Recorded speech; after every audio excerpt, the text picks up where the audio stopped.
All right, we are about to get started. We are in unfamiliar settings. We're in the YA room instead of the Baney room, so it's a little more crowded here, but that's okay. Um, our topic tonight is the collapse of the Ottoman Empire, and what I think the way I want to begin is to say I remember in high school in our textbook it had a one sentence summary of the collapse of the Ottoman Empire. World War I ended and the Ottoman Empire collapsed. That was all we learned. In this past month, I have found it's a very complex, very involved story, and that sentence not only oversimplifies, grossly oversimplifies, it's also inaccurate. The Ottoman Empire didn't collapse after World War One. Collapsed in 1924. That's 6 years, 6 years of some of the most brutal fighting of the World War One era. It was awful those 6 years. It was genocidal those 6 years. So that it's a it is a part of history that nobody ever taught me, and that as I'm learning it, I'm realizing in order to do this tonight, I am going to give it short shrift. I am going to truncate it and oversimplify it at times so that it can be coherent. I don't feel bad about that because this is part of the history of the Middle East in World War One. And as we said, I think last time out, five or six of our topics are all directly integrated into World War One. So we will revisit this at various times, and we have already introduced it in other uh, times. Uh, it is and I know my daughter has, but has anybody else seen the movie Blood Simple? It's one of the early Coen brother films. No. And one of the No. themes of it is that the movies lie to us about dying. They say, bang, bang, you're dead. Well, dying is not always a bang, bang, you're dead situation. As a matter of fact, more often than not, it's not. And the death of this empire is going to begin in 1683 and not be completed until 1924, with a little bit of death every year during that period, that time frame. The key time frame tonight is 1908 to 1924. We will address other parts, other time frames. As a matter of fact, I've divided it into four time frames. One is from 1683 up to 1907. That's the dying man of Europe phase, where everybody knows this is a dying empire and when's it going to go? And the other empires, the British and the French, are kind of propping it up just for fear of the instability that might come as the result of the collapse of that empire, but also being ready in case it does collapse to grab as much as they can for themselves. The second period is 1908 to 1913.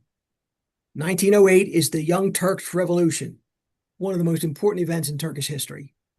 And 1910 and 1912 are the two Balkan Wars. And I'm ashamed I knew almost nothing about them.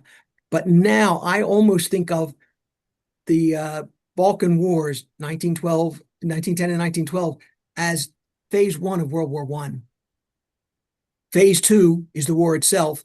Phase three are the 6 years that follow it in the Middle East as they're trying to rearrange the world that is going to come out of World War One. So that really, I think you could argue that World War One extends from 1910 to 1924, not 1914 to 1918. I would make it akin to the Spanish Civil War as being part one of World War II. There is that same kind of integral relation. And it is absolutely no surprise that World War One is triggered by incidents in the Balkans, because the Balkans is a pressure cooker of nationalist fervor of various ethnicities trying to break free from empirical hold. As a matter of fact, that is one of our two most important themes tonight, and that is nationalism. Nationalism is going to be one of the greatest forces to tear apart this empire. The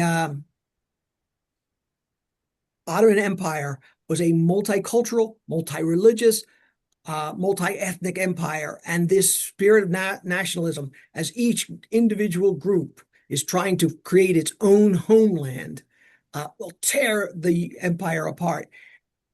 But as we study the collapse of the Ottoman Empire, we're looking at the story of every empire in history. if we think about it, what has torn apart um, the Ottoman Empire is what tears apart the British Empire and the Portuguese Empire and the French Empire and ultimately the Russian Empire, the Soviet Empire. Uh, those forces are at work until finally, now it takes them a lot longer. It's going to be in the second half of the 20th century that they fall apart. But the Ottoman Empire was in a much more weakened condition. They had been dying since 1683. So by the time World War I comes, um, the strength to adhere and cohere is no longer there. But again, the same story is true of the British Empire, the French Empire, etc. They fought wars over it, trying to hold together their hold on these various groups, whether it's the Vietnamese in Indochina or whatever group it might be. Eventually, they all had to let go of their hold. And I think one of the stats I've given many times in many forums is post-World War II, 73 new nations were born and entered into the UN. And those nations had been colonies beforehand, but they had gained their independence. This spirit of nationalism, and one of the things we talked about last month was Woodrow Wilson in his 14 points said, every people has the right to self-determination. That took the spirit of nationalism and amplified it. And now all these people are saying, yes, and now is our time, and now we're going to do it. The Balkans are going to be really phase one of that for the Balkan Wars for the Ottoman Empire. Now, again, I started this just totally ignorant, and I have learned a lot, but I know I don't know enough to really definitively give you this history. But I can give you a coherent narrative that will at least help us to try and understand it. It would, again, there's a lot of forces that are causing it, this decline. There is this spirit of nationalism. There is the failure to modernize. There are the other empires who are lurking like sharks around trying to grab pieces of the empire. And I think I just said it, but the most important one to me is they failed to modernize and industrialize during the Industrial Revolution, and Europe surpassed them. They could no longer compete economically. They could no longer compete militarily. They could no longer compete industrially. And their end was foreseen for centuries. It just took a long, long time to happen. Now, the logical place to begin would be in 1683. So I'll skip that and go right to the end of the story. Because, and Gary, this is a little bit for you. I have tried mostly in the course of these forums on the Middle East to not draw parallels necessarily or even bring in events of our lifetime with what's going on in the Middle East. With which, by the way, are nationalistic conflicts. Different peoples saying, I want to have a homeland in this place, and another ethnicity saying, no, we have a greater claim to this. And it's 100 years later, if we're talking about the first Jewish waves of immigrants into what is now Israel, what was then part of the Arab lands in the Ottoman Empire. Well, 100 years ago was British mandate for Palestine. No, but 1920s is when that. I was thinking about the first waves were 1900. But you are right. Okay, and the reason I'm doing that is I want to make a parallel comparison to suggest the world of 1918 to 1924 was much more complicated and difficult than what we have witnessed. And in our lifetime, we have watched the Arab-Israeli conflicts, and we have said, are they never going to be resolved? Is it never going to end? And periodically wars break out, and periodically big efforts are made at coming together for a peace treaty that will end all of this fighting and terrorism and all this stuff. And ultimately, all those peace treaties, or most of them, tend to falter and fail. I would say that Either the Jordan and Egypt were successful. Absolutely. The Jordan and Egypt were, I'm trying to say most.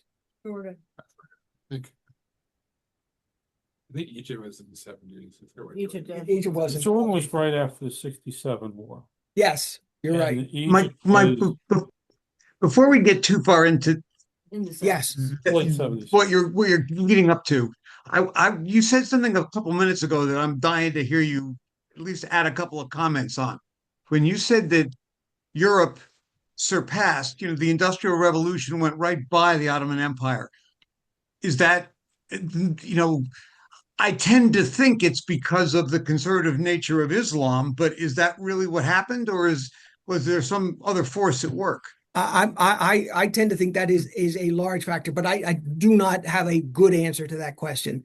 I simply know that if the year was 1400, Europe was terrified of the Ottoman Empire because they were more powerful. Mm-hmm. And if you get to the period of the Industrial Revolution, first off, it wasn't like it's all of Europe at one time. Britain was the first to do it, and they did it very, very well. And that's why Britain climbed to the top of the heap, because they're a small island here. They should not be a great world power. But the Industrial Revolution fueled them to build the greatest navy the world had seen to that point, to build the greatest industrial economic system that the world had seen up to that point. And then the Industrial Revolution came to America, and we did it better than them. Largely, we had more resources and all that allowed us to. But then it traveled through Western Europe. But I also when we went back to this, I wanted to say, like, the Ottomans weren't the only empire that ended because of World War One. You got the Russians and the Austrians and the Germans. Absolutely. But I don't know much about the industrial development in the Austrian Empire, Habsburg Empire, or the Russian, but the Germans certainly were industrially developed. Absolutely, absolutely, they were. Of all those empires, the least developed industrially was the Ottoman Empire. Okay, now the reason I bring this up is we're talking about today, and I'm going to talk in non-political terms. Jews and Arabs want this land. Who's going to get it? And that's the fight. I want to go back to 1924. The Armenians are screaming, "We want a place of our own." The Kurds are saying, "We want a place of our own." The Arabs are saying, "We want a grand, large, independent state of our own." The Greeks are saying, there's large Greek populations that are living in what is Ottoman territory. We want to annex them to Greece. The Turks are saying, you know what? We want a land for Turkish Muslims and exclude all these other peoples. You've got 6, 7, 8 people trying to carve out the same pieces of land, relatively speaking. And I just think that how they even navigated through that period, well, in one of the ways they navigated through it, one of the major topics for tonight is Armenian genocide. If you want to fuel a conflict, all right, nationalistic spirit, add to it religious differences. One of the things I said earlier at one point in another forum, Gar, was that historically Islam does not have a history of anti-Semitic violence. But the Christian and Muslim religions going back to the Crusades have a long history of violent behavior towards each other. And that is going to come to the fore in here. And what we are going to get is one of the earliest genocides in world history, the Armenian. I don't know that this is a fact. I remember reading this when I was in high school, that in terms of percentage of a population impacted by the genocidal actions, that the Armenian was the most, quote, successful genocide in history. Not the largest number of people killed or displaced, but the largest percentage of the population that was. I don't know that that's a fact, but whether it is true that they're the number one on that one or not, the destruction was horrible. And in one of the great ironies of history, a lot of this genocidal action, well, the most severe genocidal action was happening during World War I, 1915 to 1918, where they were there on the sides of the Germans. And the Germans were appalled. You can't treat an ethnic group like that. You can't. And the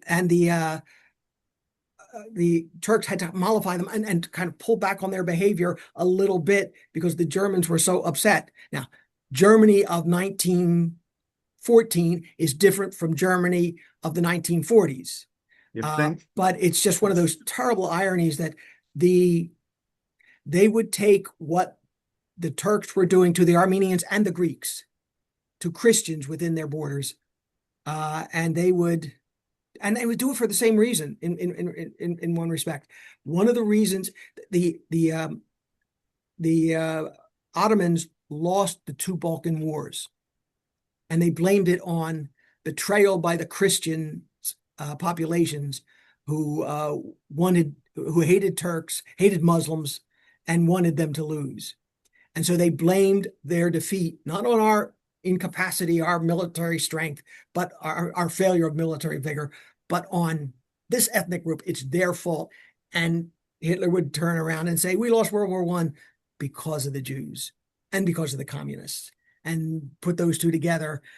Again, it's the parallels are frightening a little bit. Yeah. At any rate, I wanted to start off there because one of the things I said at the beginning was this story in my history textbook was reduced to a sentence. At the end of World War I, the Ottoman Empire collapsed.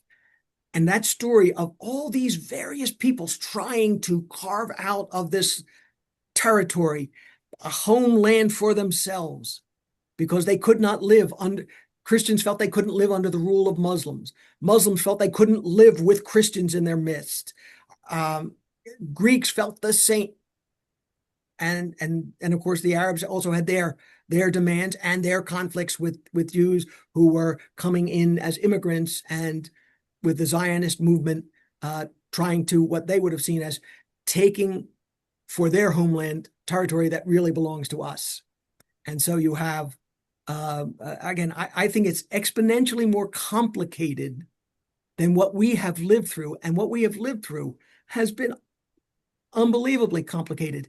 When people talk about the Middle East, they basically say, I don't know if there's a solution. I mean, that's really where not everyone, but a whole lot of people come down. It's just too difficult to unravel that Gordian knot. Well, the Gordian knot that was being tangled up in 1918 to 1924, I think was a much more difficult knot to unravel. But they got through it. They got through it with a genocide.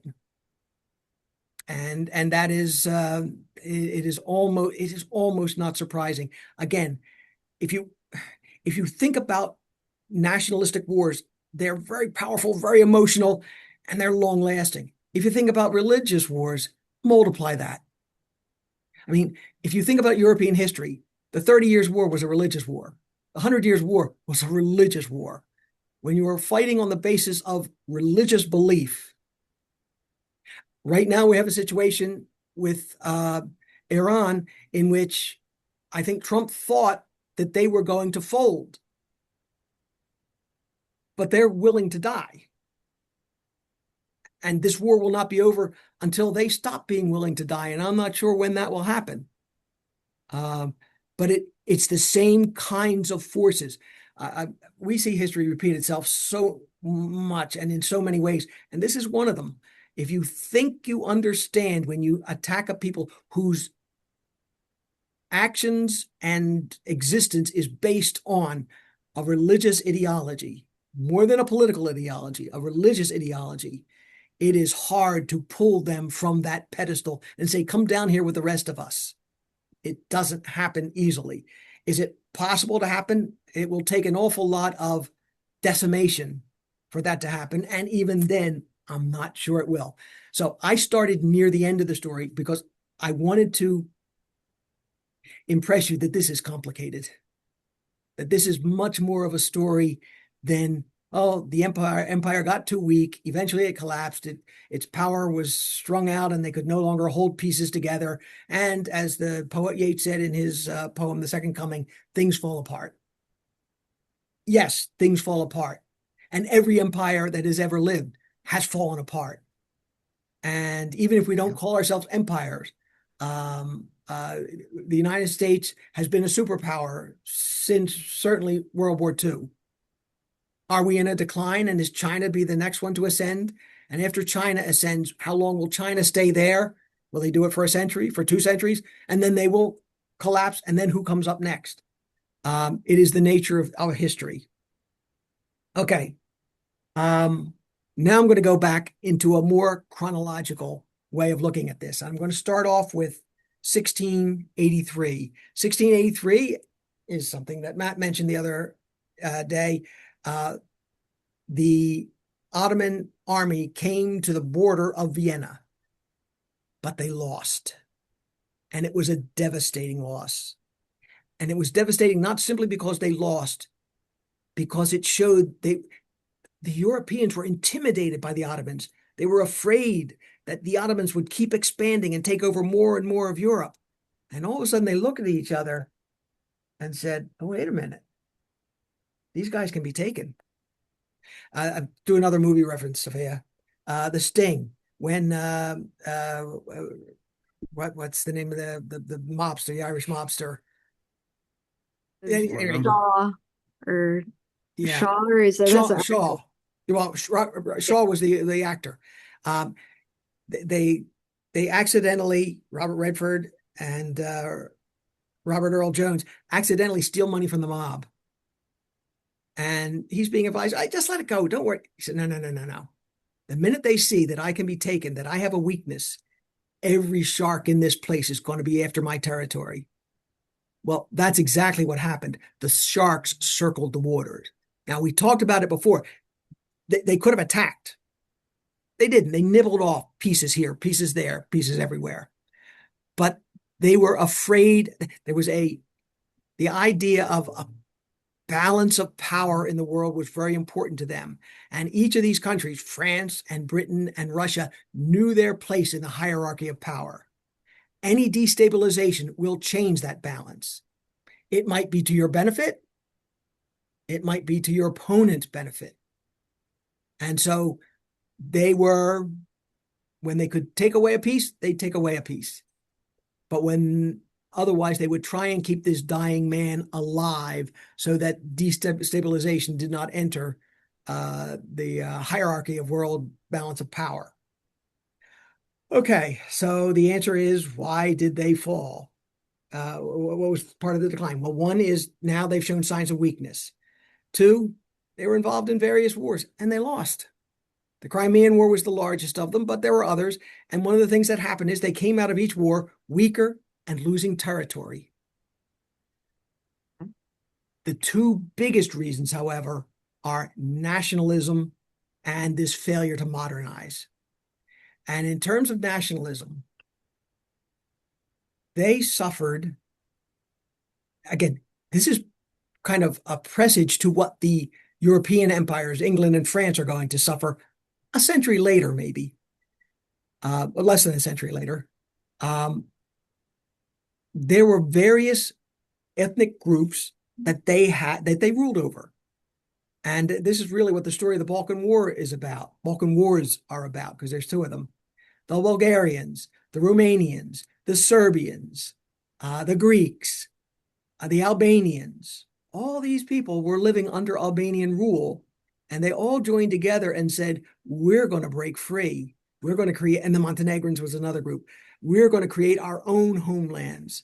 And so that those forces of nationalism were pulling off big pieces at a time as one new nation was formed. Bulgaria is here. Albania is here. Greece is here. And little by little, by little, by little, their empire is shrinking, and sometimes in big chunks is shrinking. If we look at what the Ottoman Empire had been at its peak, it was the largest empire in the world of that time. It had large swaths of territory in Europe, especially in the Balkans. It had large swaths of territory in Africa. It had almost complete control of the Middle East and had lots of territory in Western Asia. They were immense. They were bigger than the Roman Empire had ever been. By the time we get to the end of to 1914 and the First World War, they've lost their European land holdings. They've lost their African holdings. France takes Algeria. The Italians take Libya. I mean, and they've lost a lot of their Asian holdings because the Russians came from that side and grabbed off a lot of territory. Basically, they are what is now modern day Turkey and the Arab and Mesopotamian lands. That's what they are. They are a very, very small empire. And at the end of World War I, they are hoping to survive as an empire the size of what is modern day Turkey.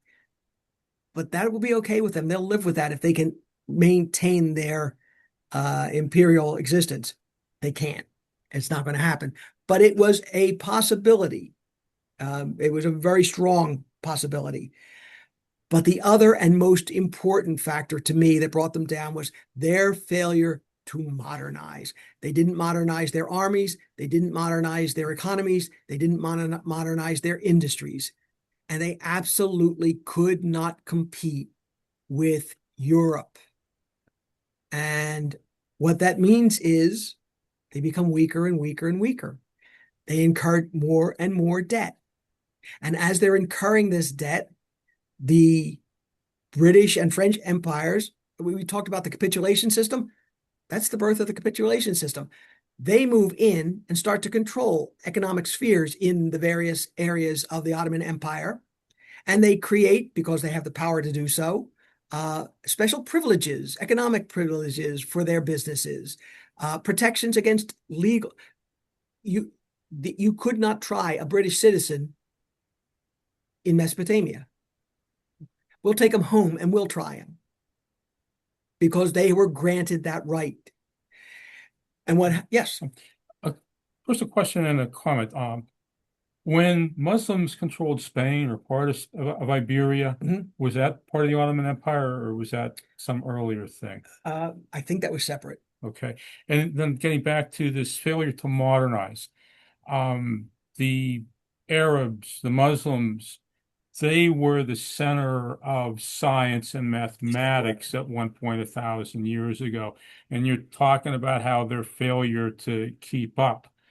I just want to be sure everybody realizes that just how, like, our mathematics comes from the Muslims. And all of the lost history that came when the Roman Empire went dark, it was all preserved in the Arab lands. No, they were the superior. Race is the wrong word. They were the superior ethnic entity in terms of state. I don't know the right word, but and they won battle after battle. I remember reading a book by Bernard Lewis, who is one of the historians of the Middle East, and he talked about the big change that happened, and this is militarily, is the Ottoman armies came at them with swords, and the European armies pulled out their rifles. Yeah, to make another reference, it's like Indiana Jones. The guy has the whip and he pulls out his gun. It's the same thing. And all of a sudden, you cannot compete militarily against that unless you develop the same kind of sophisticated military technologies that your enemy has. And if we think about our lifetimes, one of the major things in the Cold War was the build up of arms, the arms race. We have the biggest, the most advanced defense systems, offensive systems, and each one is trying to escalate and get bigger and bigger and bigger and bigger until we had that kind of the idea that it was MAD, mutual assisted assured destruction. Old brains sometimes forget words. and that kind of madness takes over. But if you're not on the top, then you're vulnerable. And so they were very, very vulnerable. And then what happens is they want to modernize. They know that's the problem. But to do that, modernization costs money. So they have to borrow from European banks. And that creates a spiraling increase of debt and debt and debt and debt until in the 1880s, the empire goes bankrupt, declares bankruptcy. And then what happens? The capitulation system goes on steroids. This is when you have British or French officials moving into local governments, controlling the levers of power, having a veto on economic and foreign policy within the country. They may not be colonizing these areas, but they are running them. And that situation comes out of their economic weakness. They got so deeply in debt. And we talked about this at the building of the Suez Canal. Egypt, at the end of the building of the Suez Canal, was broke and had to invite England in to become a protectorate of England, of Great Britain. And, you know, I saw one of the generals talking about the war in Iran. And he said he received advice from one of his mentors years ago when he was a young man, saying you can't kill your way out of these situations. Sometimes economics are the easiest way to bring someone down. Get them into debt, give them a little more, until finally their debt is so overwhelming. They are now, in relative terms, the Sultan was a puppet of these European powers. He still retained some power, still retained the form of some power. But in the capitulation system, the European powers controlled what was most important to control, the economic levers. And so, I mean, we're going to find in the Middle East that, you know, the British and the French and the Russians are controlling the oil fields. And the people who live there do not, because they've been taken from them because of their economic weakness and debt that put them in this chained position where they could not defeat their enemy, because their enemy could not defeat their enemy economically, because their enemy owned them economically. Mike, sorry, I need to back you up a second because now there's one point I'm confused on, and I just want to clarify it. When I asked the question before about was it Islam and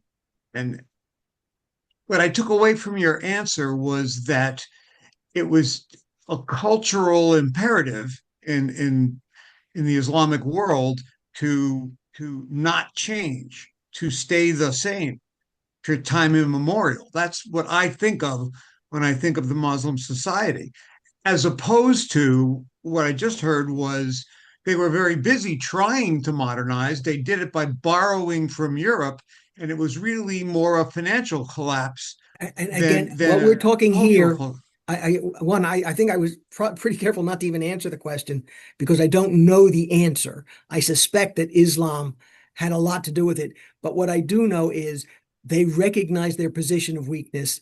Their position of weakness made them feel ashamed, and they needed to be stronger so that they could flex their muscles and control their own destiny.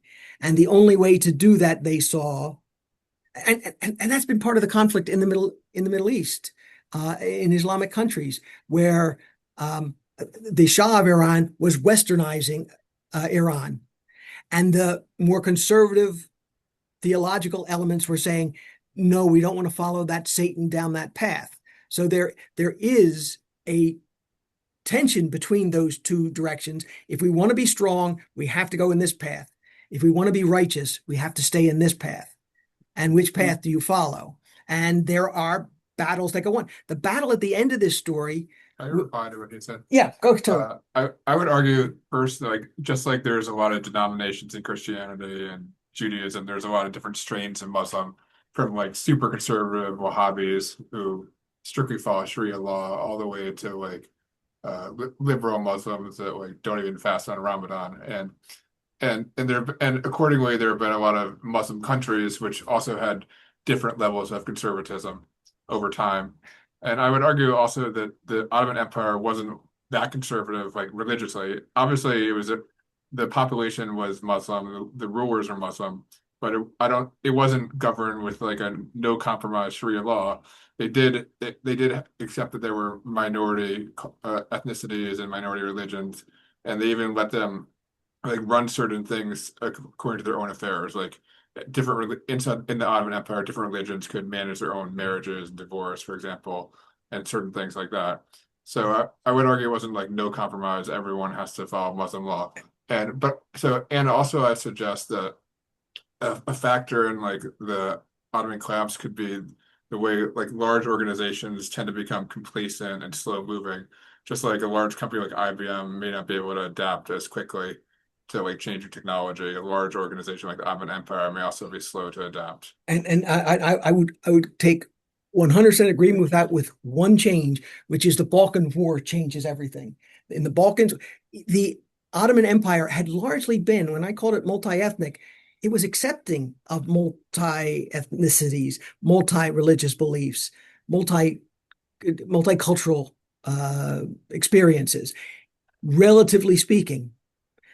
But That's what I've after, just heard from the two of you is more than I've ever known about the Ottoman Empire. So I'm really showing my ignorance here, but I had never thought of the Ottoman Empire as being even centrist, let alone liberal to a but certain if I extent. can interrupt you 1 second, what changes in the Balkan after the Balkan Wars is all of a sudden that belief in pluralism, that belief in accepting other ethnicities and other religions is going to change.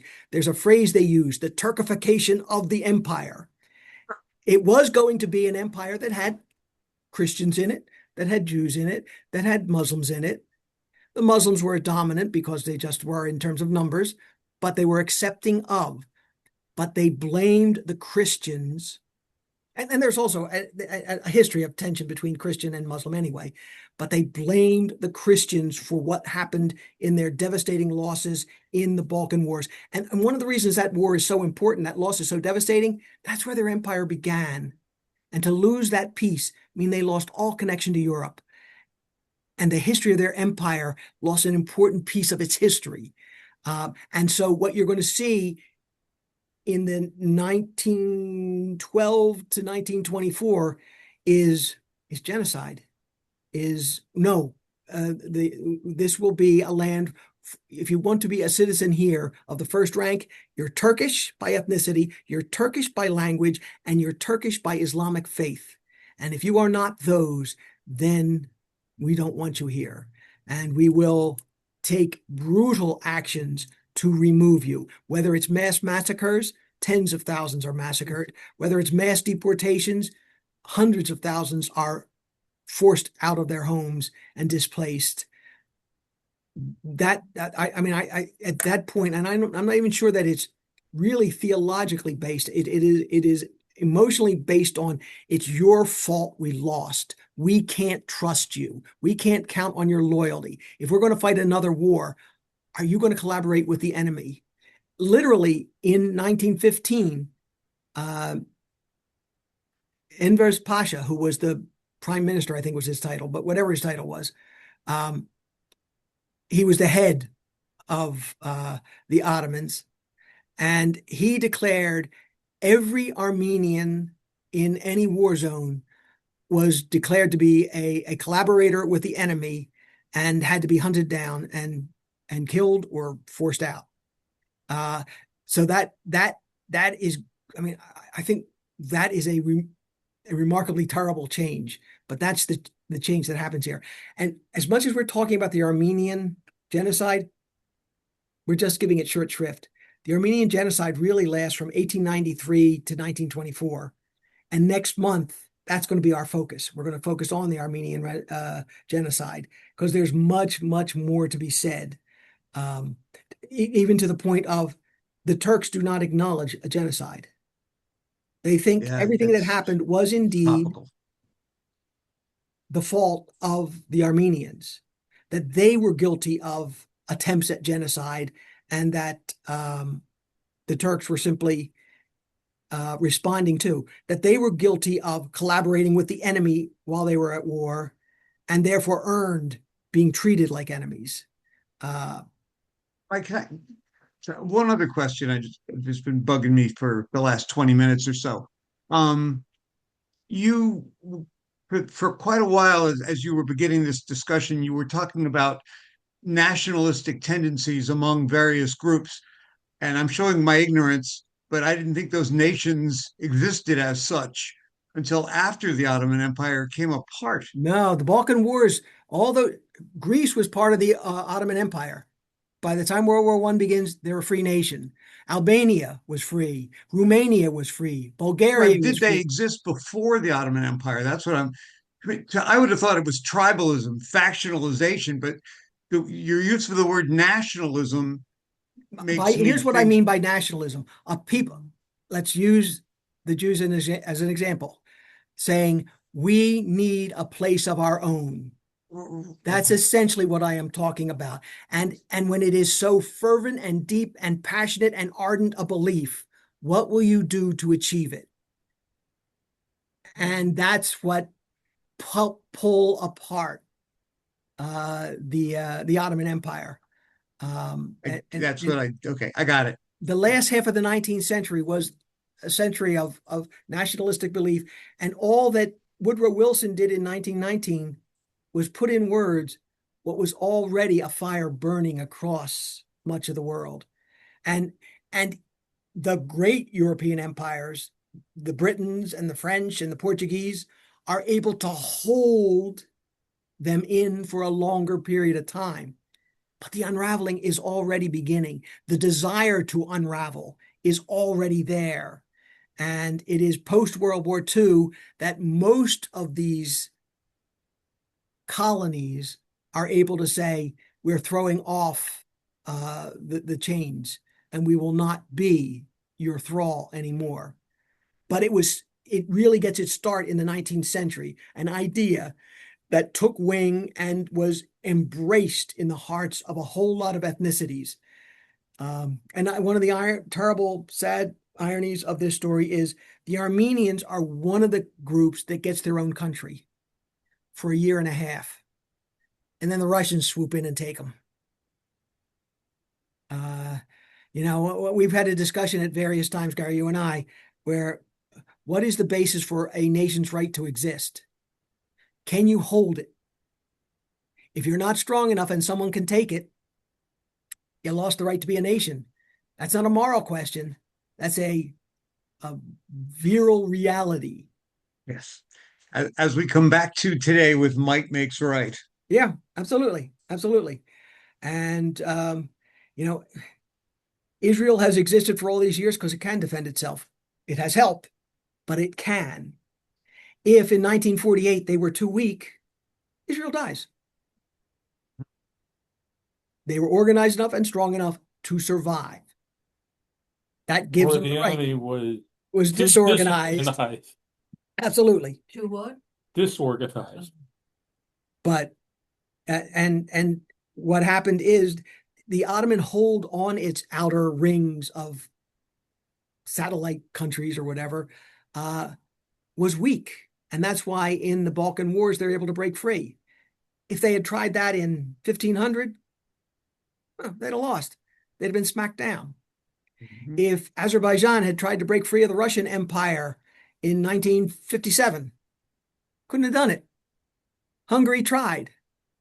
Didn't happen because the tanks rolled in. But the Ottoman Empire was a dying empire. And by dying, I mean just growing weaker and weaker and smaller, and no longer able to hold as firmly, which gave inroads for the capitulation system for European powers like Britain and France to undercover actually run a lot of the things that were going on. I mean, by the end of World War I, long before that, in the 1880s, 1890s, Egypt was still a part of the Ottoman Empire. Egypt ran it. They ran it. It was theirs. Technically, it was still part of the Ottoman Empire. The British didn't say, we're taking this from you and it's now part of the British Empire. It's yours, but we're running it. And the Ottomans could do nothing about that because they owed British bankers too much money, because they owed French bankers too much money, because they had become too weak. And that was the way the world worked. I don't know what I'm going to do next year exactly. I think the Balkan Wars deserves a much closer look than the short shrift that I have given it here. I think it is probably the most significant piece that is going to lead to the final collapse of the Ottoman Empire. You could do all of the Balkan Wars throughout history. Yes, you are. We could do a whole year for sure. Yes, But and we're only finishing the first year of the 2 year. Yeah. yes, and if it needs to go further than 2 years, we'll go further. But right now, my mind is a 2 year program. But if we need more, if there are topics that we have opened up but not dealt with sufficiently, then we can continue it. Okay, 1908 is one of the most important years in Turkish history, and it's one of the most misunderstood, and I will add, misunderstood by me. I'm going to try and tell you what I think is going on without the assurance that I have it all right, because I am learning as I go along here.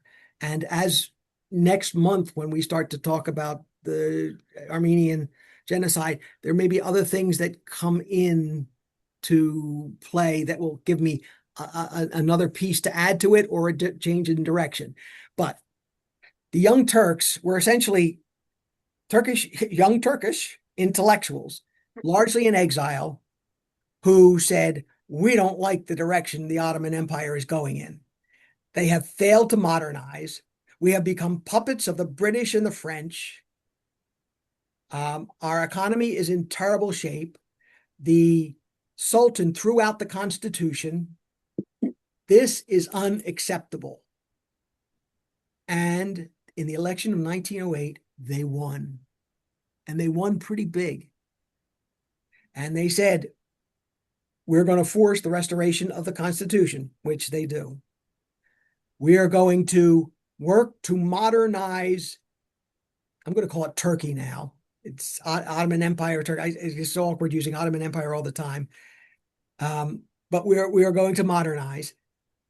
If you think about what they are trying to do, they are essentially doing what Ataturk in 1924 would do for Turkey. The birth of the modern Turkish state, modern Turkish republic, is Ataturk is given credit for it. And he's saying essentially the same things. We are going to be a nation that is modern and able to compete with the rest of the world. And he is deified in lots of parts of the world. In Turkey, he is deified. As is true about everything, the story is more complicated than that. There's a lot of flaws and dark areas in his history, but that's going to be for another history forum because we can't do it here. But anyway, they made promises to the people, which is one of the, it's not just we're against them. We're against what the Sultan is doing. Oh, I want to start off with one thing. I want to, in my zeal to oversimplify, we're talking about the collapse of the Ottoman Empire. I'm going to give us one key to say the empire is an empire or it's not an empire. And that is, if the Sultan is still on the throne, it's an empire.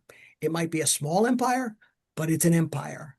If the Sultan is dethroned, it's no longer an empire. That is a gross, horrible oversimplification, but it allows us to make judgments of things as we go to this next phase. So again, as long, and the Sultan, when he is in power, has really a two-pronged power. One, he's got the power of the government. He is the most powerful person in the government. 2, he's the caliph, and the caliphate makes him the leader of the Islamic faith.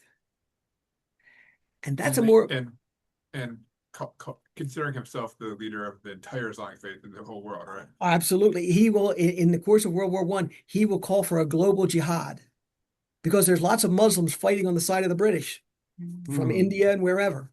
And he's calling for a global jihad. As your caliph, I am asking you to reject these infidels and join us.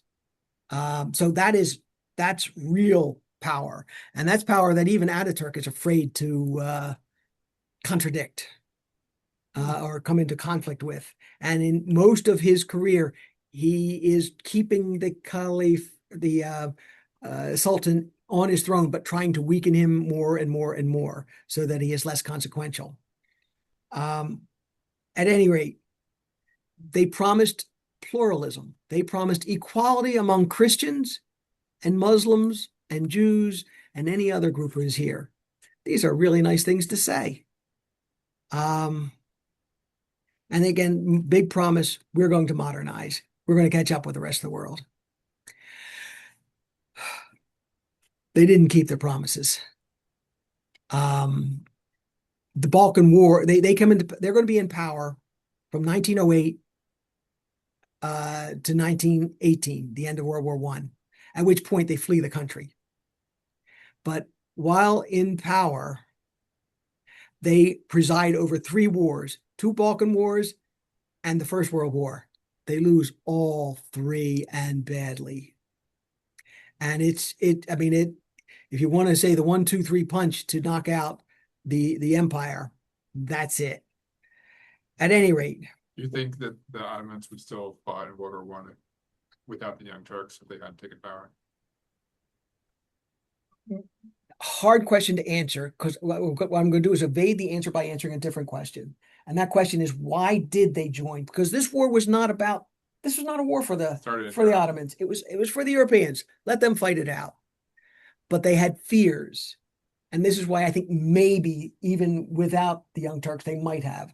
And the fears were that the British and the French would take advantage of the war situation to encroach into our territories on the Eastern Mediterranean and just grab it, an occupying army, and it's theirs. And that the Russians would come in from the other side and take, we're neutral, but they don't care about that. They're going to come in. We fear they will come in anyway and take it from us. So what is our option? Ask the Germans to protect us. When the Young Turks joined the war, something else happened though. These are the boats. The boats. Before World War I started, Turkey had contracted with British shipbuilders to build them 2 battleships. But when the war started, the British Navy said, we need them, and they appropriated them. Meanwhile, when the war started, the Germans had a cruiser trapped in the Mediterranean, couldn't really figure out what to do, and wound up going to be interred in Turkey. And they got to what do they call it? Constantinople back then. Right. And they just said, here, this is a present for your Navy. But they kept the German crew because the German knew how to run the ship. And that got the Turks into war, I guess. And of course, they have their traditional hatred of the Russians. For fear and hatred. You're 2/3 right. Okay. The 1/3 that you're wrong on is they made a secret agreement before that, say, with the idea, we're not really going to fight. The Germans don't really need us. But then this situation happened with the boat, and now they were implicated in and had to acknowledge, yeah, we're in and we're on the side of the Germans. But they had already had a secret agreement that they were on the side of the Germans.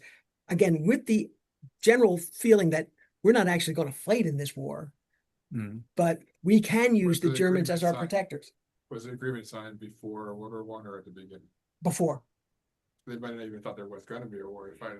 The mobilization was happening. They knew it was coming. We have a sword when they signed it, and Germany was eager to have another asset joining them, even though they weren't sure how much help they would be. But that's beside the point. They agreed to it. But Germany was also hoping to go through the Ottoman Empire into like the Free, Tigris, yeah, absolutely. Euphrates, build railroads so they get back and That, forth that, between Babylon that was the and benefit the Germans were looking for. Berlin. And We'll be able to use your territory as a base and to travel through and do whatever we want. We're not really asking you to line up with rifles and fight the enemy.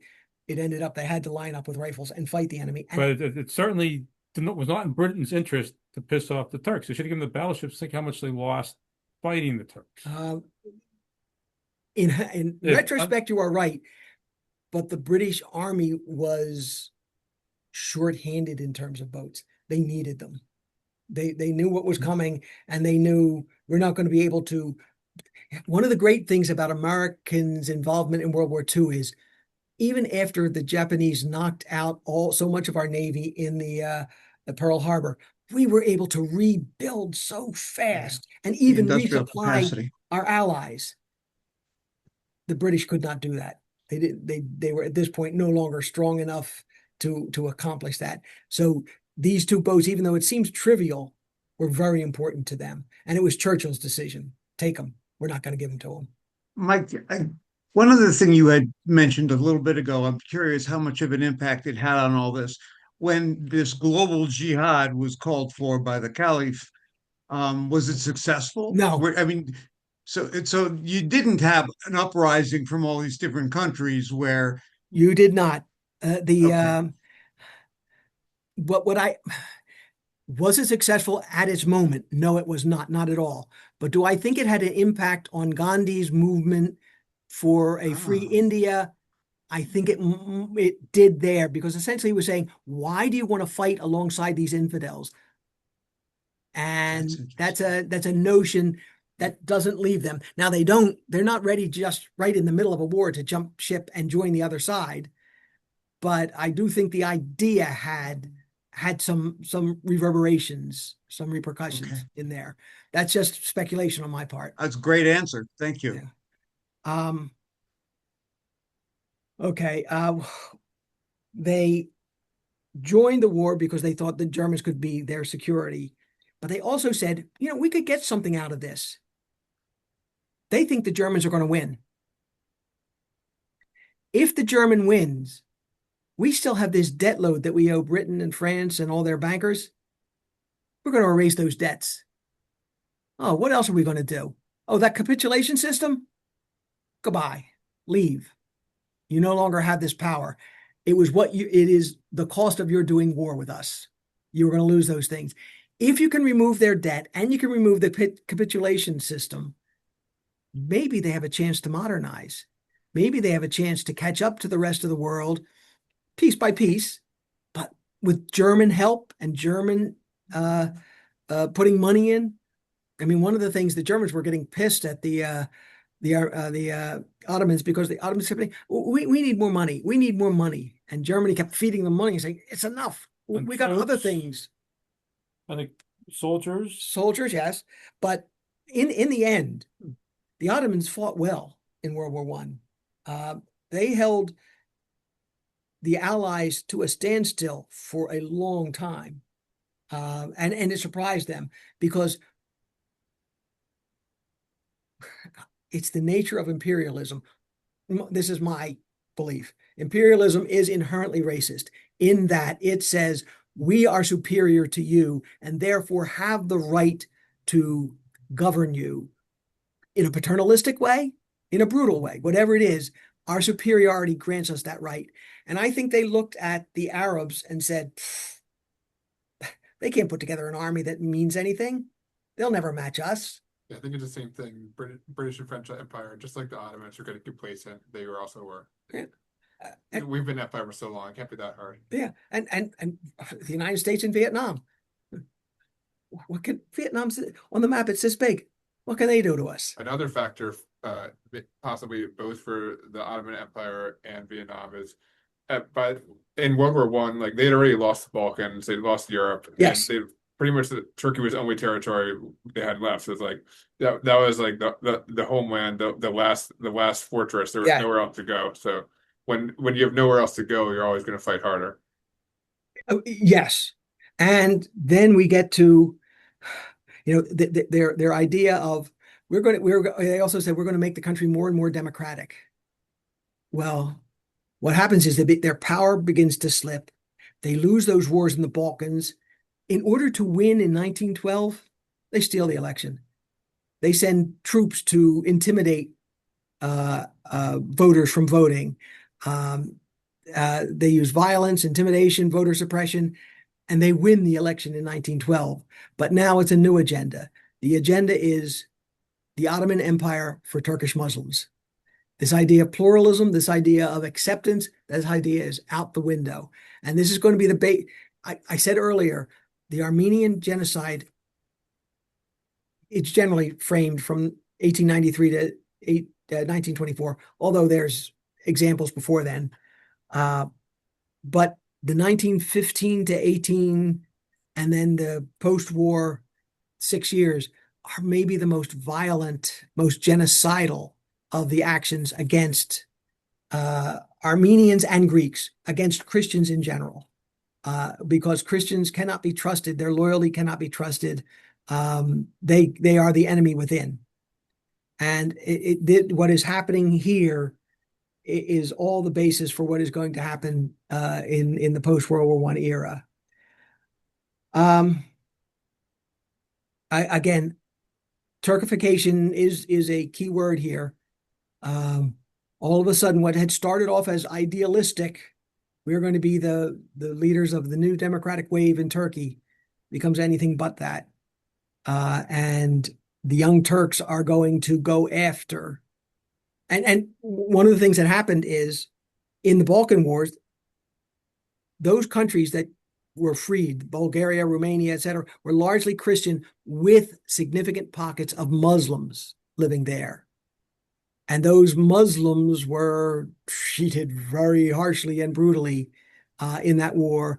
And I think it was something like 400,000 refugees fled the Balkans to what is now modern day Turkey. So what the Ottomans did in Turkey is they drove mass deportations, hundreds of thousands, and gave these homes to the refugees, the Muslim refugees, because what we are building here is a Muslim state. That is what it is. And we're not even pretending that it is anything else. Okay. Now we get to me, the most interesting and difficult to understand period. And it almost makes you want to, I don't know, laugh at the European powers, at their foolishness. They're in Paris in 1919 saying, how do we handle the peace that we've now established? Peace where? Not in the Middle East. Not in the Ottoman Empire. The fighting in the Ottoman Empire was maybe more brutal than the fighting during the actual war itself. The difference is that it is internal, that it is civil war, that it is one nationalism versus another nationalism. And where I started was look at this, what's going on in this territory. Everybody wants a piece of the action. The Kurds want to create Kurdistan. Armenians want to create Armenia. The Jews want to create a homeland for, I don't know if they were calling it Israel back then, but they wanted to create a homeland. The Arabs wanted to create an Arab state. And all of them are asking for this.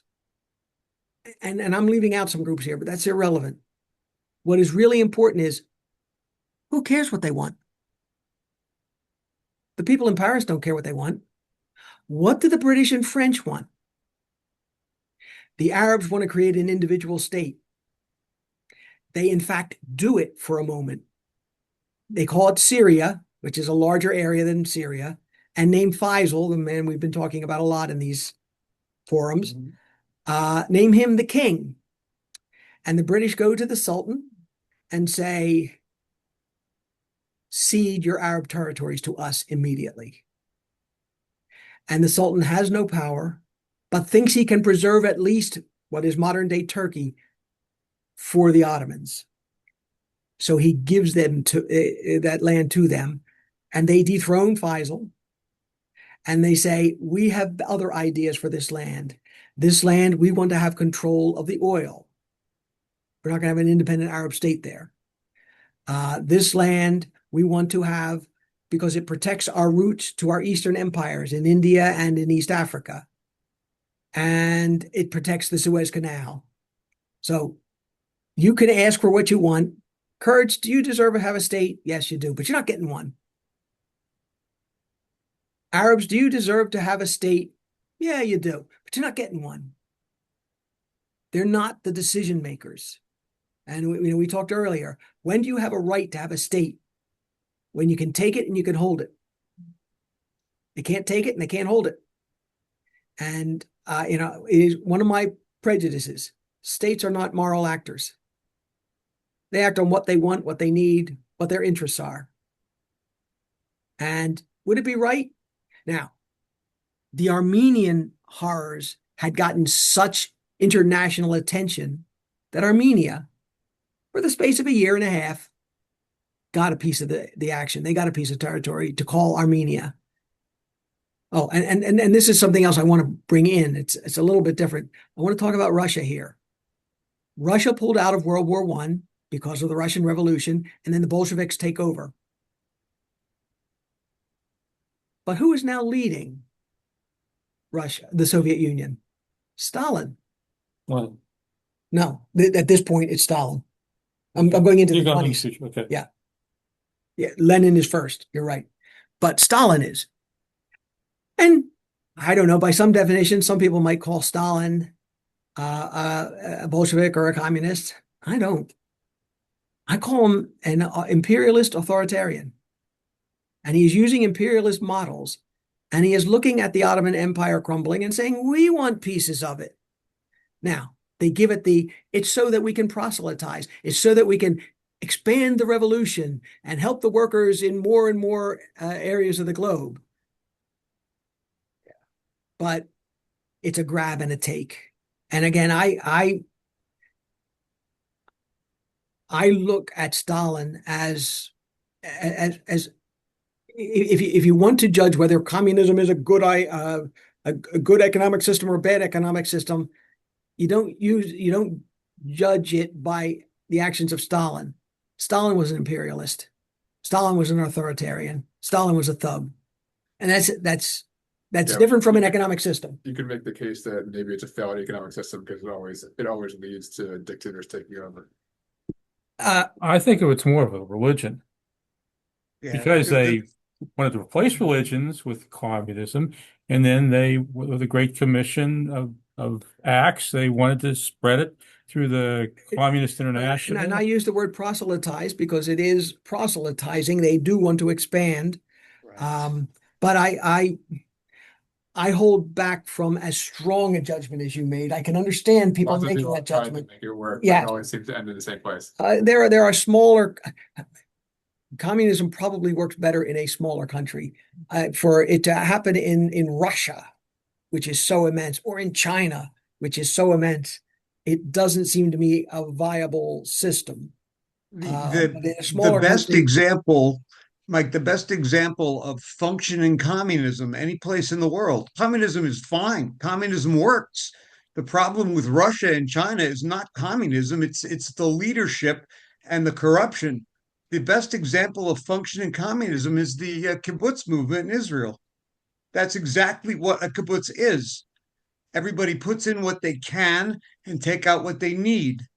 That is the definition of communism. Getting back to the New Testament and Acts of the Christian community where people took care of the sick and elderly, but it was voluntary. It wasn't forced down their Exactly. throats. Being the very difference between how we do it in America and how we do it in the kibbutz movement in Israel. Well, the kibbutzim are hardly socialist or communistic anymore for a good 10, 20, 30 years. Very capitalistic these days. There's been a lot of change, but every kibbutz is heading off in its own direction the last 10 or 20 years. You're right. But I mean, when I first discovered it back in the 70s, it was absolutely, every kibbutz was cut from the same cloth. I'm going to bring Thomas Jefferson into this discussion here. One Please. of the things he said is that every country should have a revolution every 20 years, because the answer that was true for one generation is not necessarily the answer that is correct for the next generation. No answer is eternal. And it may be that it's tweaked a little bit. It may be that it's rejected and something else replaces it. But if you and I got together and decided on what the rules are to run a good country in the United States, and everybody agreed with us, in 20 years, we're not going to find everybody in agreement with us. We're going to find that the world has changed, that the answers that people are looking for are different than what we thought were the right answers. And I think that's the nature. Things evolve. They just do, whether it's dialectically or however it happens. But they do. They do. Change happens. Okay. The What is, to me, again, I see these diplomats in Paris talking about how to handle the peace. And meanwhile, the occupying armies, the British and French armies in these territories, can't keep the peace. As a matter of fact, they're even worse than that. The Greeks come, when the British arrive, the Greeks come to them and say, we want Smyrna. The population is a very high percentage Greek, and we want to annex it. And the British say to them, well, we can't promise you it, but go ahead. And so they go ahead. And this is where the complication on allows the Turks to have an argument that, wait a minute, they're not innocent victims, because what the Greeks do in Smyrna is exactly what the Ottomans, the Turks, had been doing to Greeks and to Armenians. They go in and they massacre. They go in and they mass deport. Their idea is, we're going to empty this plot of land. It's ethnic cleansing. And do you think when you're talking about the other side doing it to the Turkish minority, do you think there's any truth to that, or how much truth? Oh, I think there's truth to it. I do. In pockets. There are pockets where there's a large Armenian population and the Allied army shows up and they get armed and they go and they do that. And what I think we have here is a confluence of nationalism, religion, and a desire for revenge on all sides. The Turks think that the Armenians and the Greek Christians betrayed them and collaborated with the enemy, and therefore we want to get revenge on them, and we also want to make this a Turkish nation. The Armenians say, look what they've done to us. Here's a plot of land that has a large Armenian population and some Muslims in it. We're going to get them out of here. And so what the Turks will then say in their vision of history is, that's the story. That's the story. And so you're saying that the Armenians definitely did ethnic cleansing, meaning they went into area that is mostly Armenian and kicked out the Turks. Yes. But do you think they murdered them to the same degree as the Ottomans murdered the Armenians? They murdered a lot. There were numerous massacres. Again, this period was as chaotic as any you can imagine in history. And the thing about when we talk about the Turkish genocide of Armenians is that it was going on for 30 years in force, and before that also going on. So maybe it was just as intense, but a shorter period of time. Much shorter, and the numbers ultimately are much smaller, but in the main, the Turkish had power in more areas than the Greeks or the Armenians did, and so were much more effective in doing it. My only point is, one of the things about Ataturk, when he became the head of the Turkish Republic, put in strict censorship. And he determined what the history would be that would be told. And you could not publish anything else then. There was a poll taken just a couple of years ago. How many Turks think that the Turkish people owe an apology or had a responsibility for what happened to the Armenians? 9% said yes. Surprised there was any. 91 said no. And it's because that is the history they have been taught. That what the history that Ataturk had them learn was that I came in, I ended the massacres by these Greeks and Armenians, and in the course of it, hey, we killed a lot of them, but that's because they were killing us first. And I salvaged the land for us and then built a new and modern democratic Turkey. And that's the story. And in Turkey, he is a deified figure. He absolutely is. And in many parts of the world, that's the history I grew up with. It's not as simple as that. Nothing ever is. But that is the way it is. We have been talking about nationalism largely as something that helped to destroy the Ottoman Empire, break it apart, tear it apart. But the other part is there was a rise of Turkish nationalism too. They saw themselves as the people who had a right to this territory, and that Islam was the one true faith, and that at the very least they were guilty of ethnic cleansing. I don't stop there. I think they are guilty of genocide. Do I think the Armenians and the Greeks are guilty of genocide? No. Do I think they used similar tactics in trying to create a space for themselves? Now, maybe I'm rationalizing here, and somebody can argue with me and say, wait a minute, you're being too easy there. That is, but I also believe this was a confluence, for the worst storm in history. Nationalistic fervor, religious differences, and ethnic differences, and a desire for revenge. You're going to get atrocities, and you do. This period is probably filled with more atrocities than the war on the Western Front. War on the Western Front was a bloody war of attrition, an awful, awful, awful, awful war. And more people died there. But if we're just talking about atrocities, and by atrocities, I'm defining it this way. Armies go in and their targets are civilian populations that they are going to drive out. It's not one army meeting another army. It's we're moving into a village of Muslims and pushing them out and killing a lot of them, or moving into a village of Armenians and doing the same. It is a horrific 5-6 years in world history. Sometimes we say, can you learn any lessons from history? There are lessons to be learned, but I don't know that we learn them. The last piece of this puzzle for tonight, and I know I have oversimplified things, is there will be a battle, political and otherwise, between the forces of Turkish nationalism led by Ataturk, Kemal Mustafa, who will gain the title Ataturk, and the Sultan.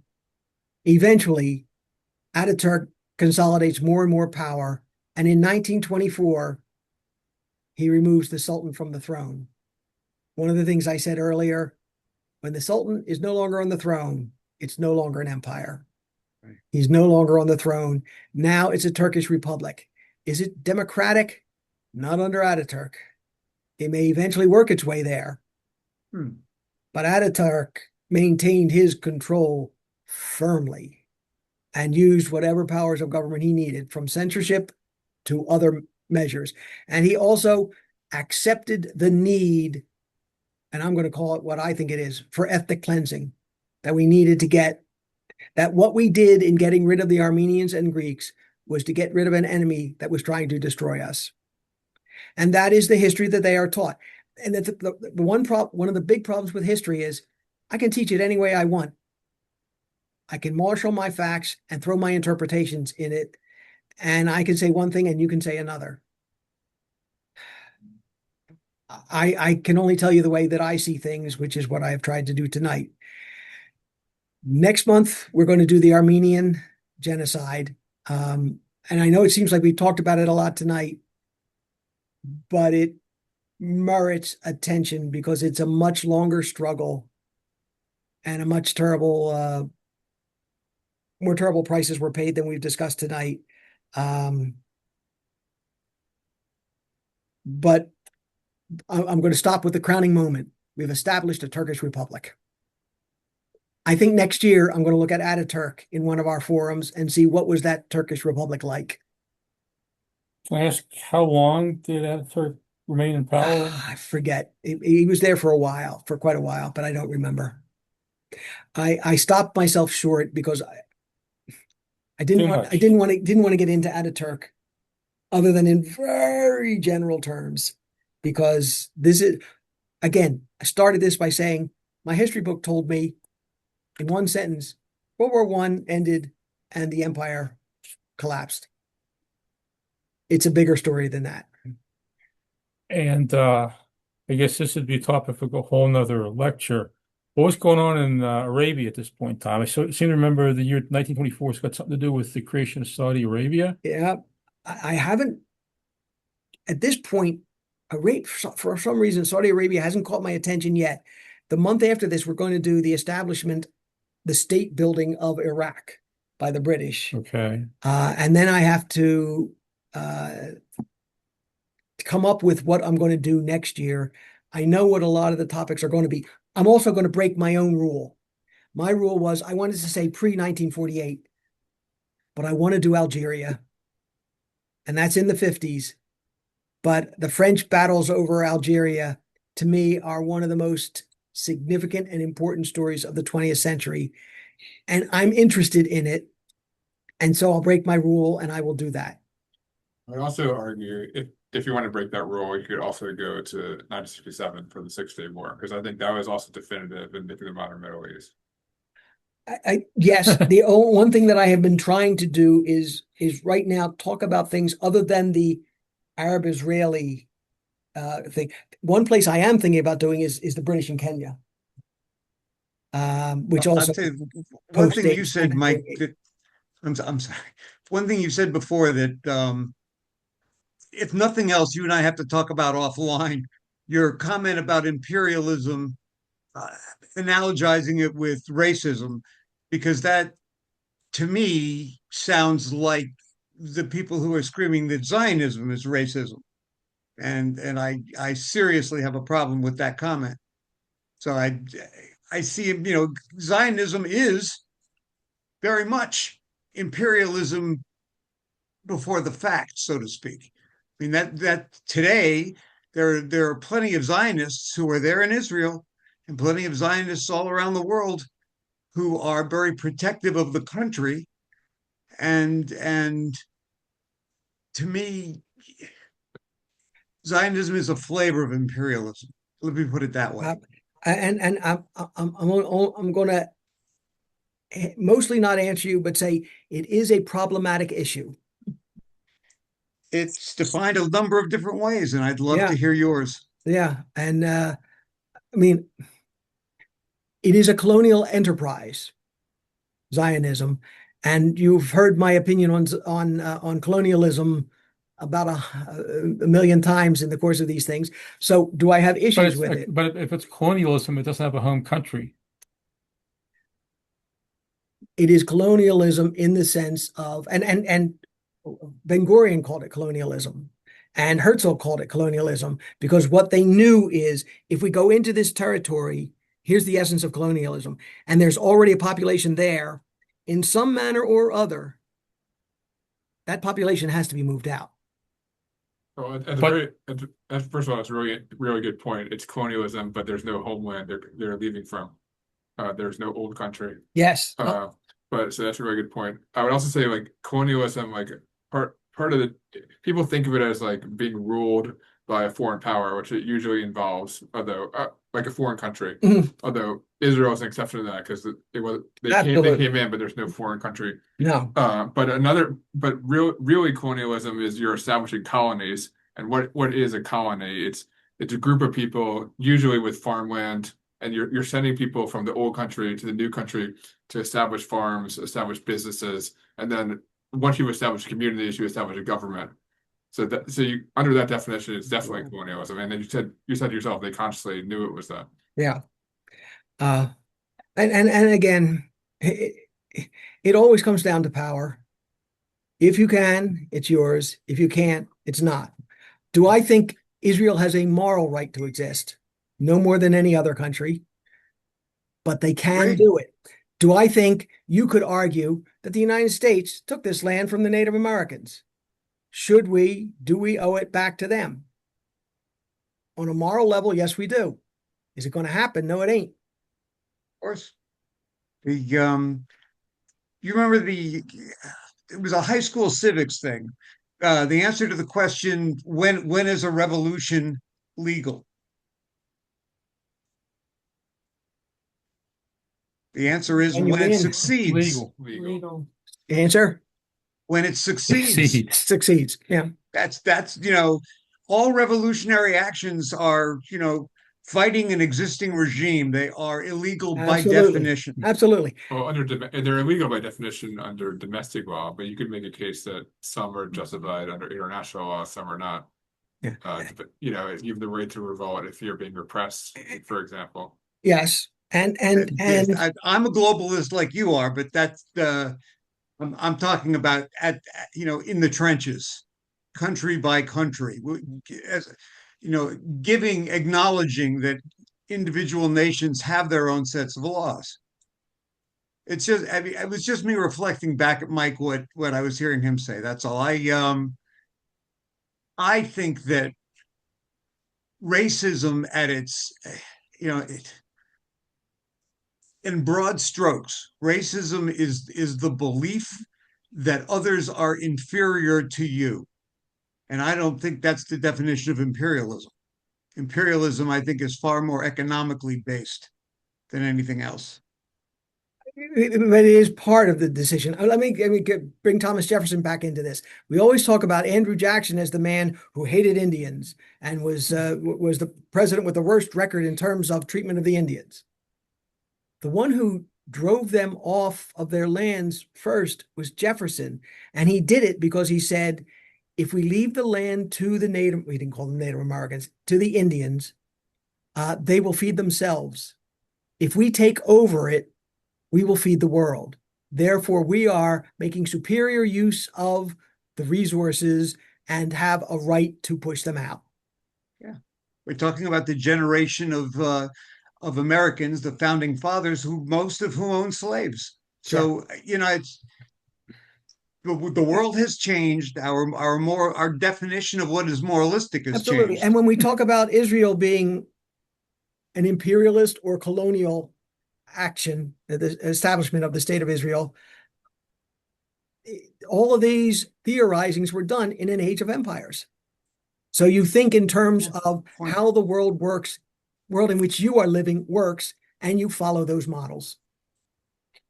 So Thank you. Sorry, I have to go. Thank you very much. So Great session as always. Thank you, everyone. So two things. I read an interesting statistics this past Excuse me a month. second. You might have to go into the Dungeons and Dragons room so he can get the key to let you out. Oh, they're leaving. Okay. Sorry. I saw an interesting statistic. The second largest ethnic group in contemporary Israel are Russian Jews. What is the largest ethnic group? Polish? No.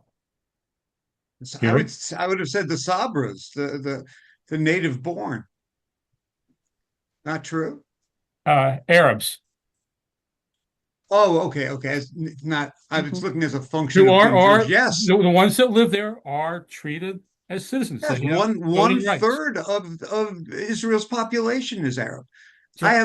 When I was there in 73, I took a bunch of pictures. I was a volunteer during the Yom Kippur War, and I love showing pictures of these kids in the Arab market inside of the old city of Jerusalem, wearing their double knit shirts and their bell bottom slacks. They were, the kids. All they wanted was a functioning economy. They were happy as clams to be there, and they were not making war. They were not making terror.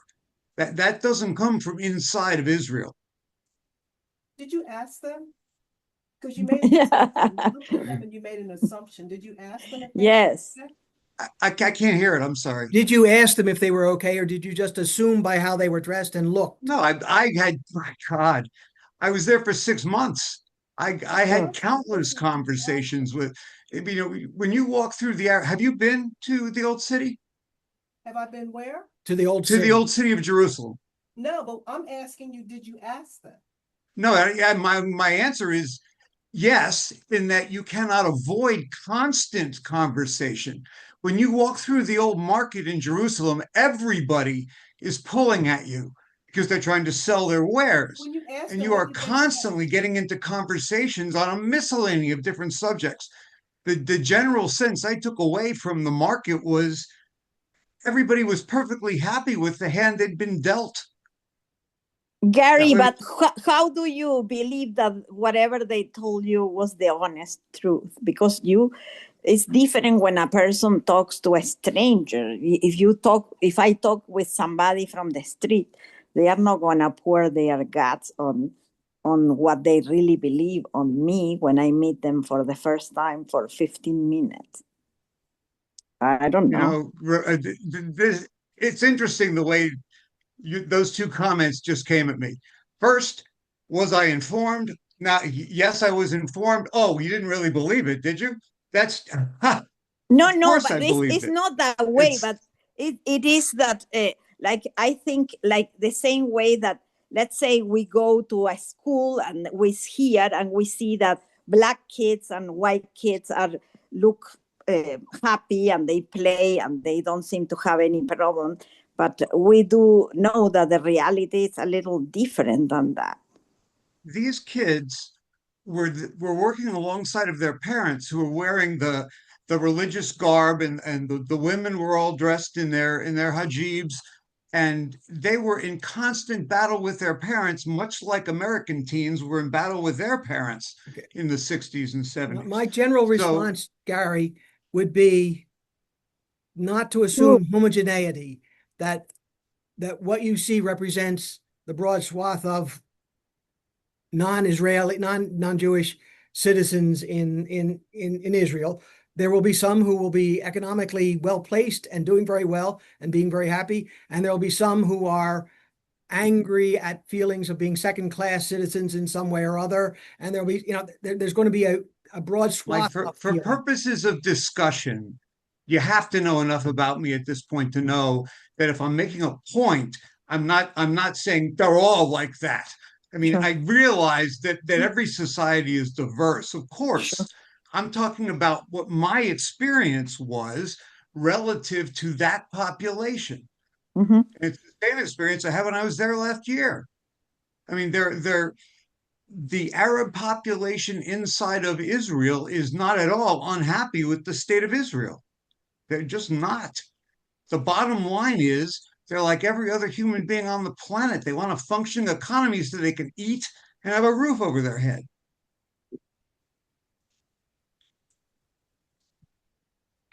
Sorry, guys, I dragged this off in a bad direction. Yeah. No, that's Well, okay. you've gotten into an argument that is circular that that you're not going to resolve in. No, of course not. We all have our opinions. I'm just giving you mine. Sure.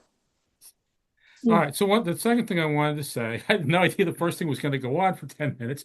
But in World War I, what happened to the Ottoman Empire, and to summarize and keep it under 60 seconds, eventually British armies came up along the Mediterranean coast. There was actually a battle in some place you might have heard of called Gaza. They were coming out of Egypt. The British armies and whatever, they were coming up with the Tigris, Euphrates, whatever, over, on the far side of the empire. And then there was this one attempt for a knockout blow. They did an invasion in the vicinity of Constantinople called Gallipoli, which was a total failure. Yep. But there were all these successful British campaigns pushing back the Ottoman control of that part of the world. Yeah. Unfortunately, the clock tells me, because we got Yeah, I know. I gotta I close apologize, this off. guys. No. I thank everybody. But can I ask Oh you? yeah, absolutely. Thank you, Michael. You explained how they were identified. We'll see you next month. They were Christians. But how did they identify? Well, they were a different ethnic group. They Did they- and did they they spoke a different use- language. Okay, so that's how they decided who to kill? Yes. Okay, is how Yeah. they spoke? They spoke the Armenian language, absolutely. Okay, They decided it was a country for Turks who spoke Turkish and practiced Islamic faith. because you have to know who you're, hopefully, See- you have, And excuse me, wait a second, but hopefully you have to know who you're killing and where they are, right? and largely they were in pockets. Okay, Yeah, so because that, if you look at like what happened in Rwanda, it was like they were in pockets. yes. And they felt as though they looked a certain way, so they killed those people. Yes. So I don't know that much about the Armenian genocide, so I was trying to figure out And- how they identified them and knew who to kill. And I expect to know much more next month than I know now. Yeah. Okay. All right. But see, as Let me outsiders, shut this off as first. outsiders, All right, guys. you look I in. gotta it, they all shut look this alike. off. Thank But you. you're- Talk to you Have a later. good night, Mike. Good night. Bye bye. Well, we just, I had no idea Ukrainian was a different language than Russian.